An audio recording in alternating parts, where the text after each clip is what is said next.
Alright people, here's the biggest problem with type beats and trying to sell beats through YouTube and uploading type beats.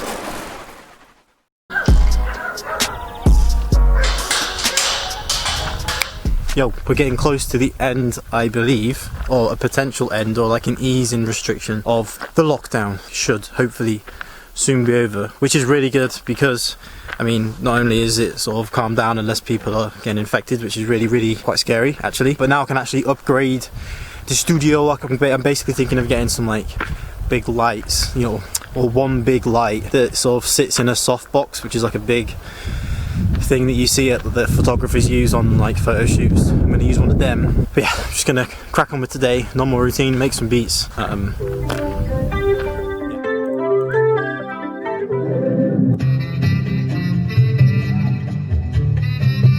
Yes.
Alright people, here's the biggest problem with type beats and trying to sell beats through YouTube and uploading type beats. Now I'm going to explain this in a couple of different ways so that you get the big picture, and there's like a big however point to this, a point that if you start applying and you start, you know, using as a mindset, then you can actually properly benefit from uploading beats to YouTube, because I see so many people doing it wrong.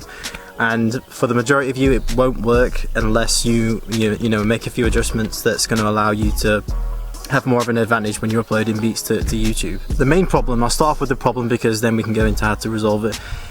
The big problem is that if you go to YouTube right now, go to YouTube and type in type beat in the search bar, click search and filter it to the last hour of upload. So the last hour of people uploading beats or uploading videos with that keyword. There is at least 50 new type beats every hour, at least. There's normally 50 to 100, 200 maybe, just depends on the time of day. But if you factor in that the minimum is 50 per hour and times that per day, so 24 hours times 50 is 1,200. So that means you have tons of competition. You can't just upload a beat, have it rank, have it sit there, have it gain views, have it just sit there and people click on the buy button and then buy the beat. Okay, that's just not how it's going to work. It's not realistic, it's not going to be sustainable, and yeah, it's just not going to work. Let's be realistic. Uploading a type beat in 2020 isn't the most viable business model for your whole selling beats idea and trying to make money from your music. Now people will look at that and they'll say, yes, you say that, but you have people like Relly Made and Young Tego and Cash Money AP who are doing so well with this. They literally upload a beat, they make tons of money from the views alone, from the ad revenue on YouTube, then they get people and artists downloading the beat and buying the beat, so they're making good money just from uploading a beat on YouTube, and I don't have to do much. While that is true, and while I back that 100%, they are in a situation where they started uploading beats. They've been making music for a lot of years prior to the whole type beat thing kicking off, and I can't stress this enough, we don't know their situation. We don't know if they have good contacts, if they were living in LA prior to this, they had, you know, they were in the studios, they were bumping into artists that they could just give beats on the spot. We have no idea what their situation is. I don't know what your situation is either. I'm just giving you advice on like the majority, you know, not living in a good spot where you can go to a studio, link up with artists, you know, you're solely sort of wanting to live on the internet and make money on the internet. Anyway, so that's one thing, is to keep context in mind. We have no idea what their situation was when they started to blow up.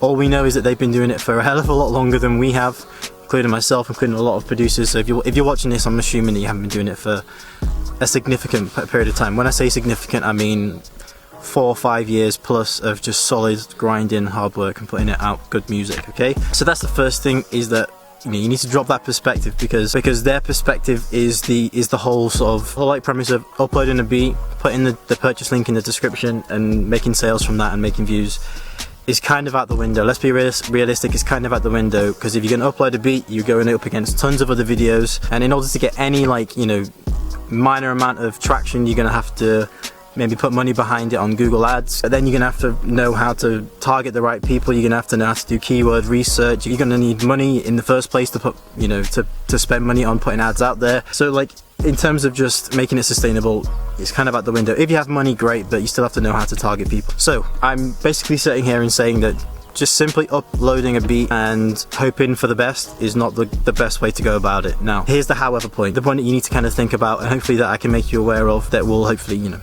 bring you more success if you're uploading beats to YouTube. It can be super profitable. I know people that upload beats regularly and make good sales just from uploading beats to YouTube, and they started around the same time as when I did, if not later. But it is essential that you understand this, because if you don't and you think just uploading beats to YouTube is going to bring you money, then you are going down a slippery slope of, you know, burning out and, you know, being disappointed with the results that you're getting.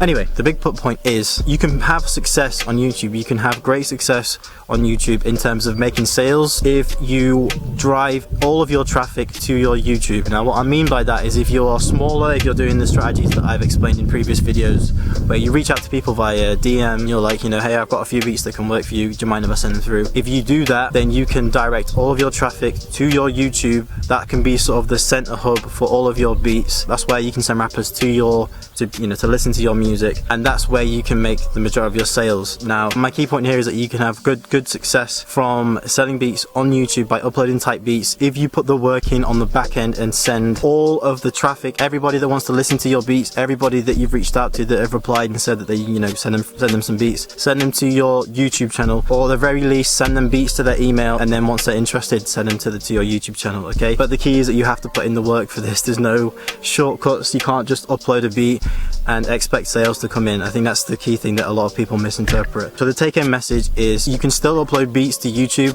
but do not expect to get tons of views. Don't expect to get tons of subscribers. That's just not how it is. Be realistic. The reason why most people go onto YouTube is to watch videos. If you're an artist looking for beats and you type in a certain type of beat that you want, the likelihood of you ranking for that type of beat that they want is very, very small, unless you're somebody like Cash Money AP or Ready Made or Young Tego, the bigger names in the type beat community. So what you need to do, again, and this sort of just folds back onto the whole like just being super personal and just basically giving that personal touch that people like Cash Money AP don't or can't because of, you know, their demand at the moment. So yeah, if you want to make good money from YouTube, then you have to do it indirectly. You can't expect to get tons of views and make good money with your ad revenue, be able to rank on the first page.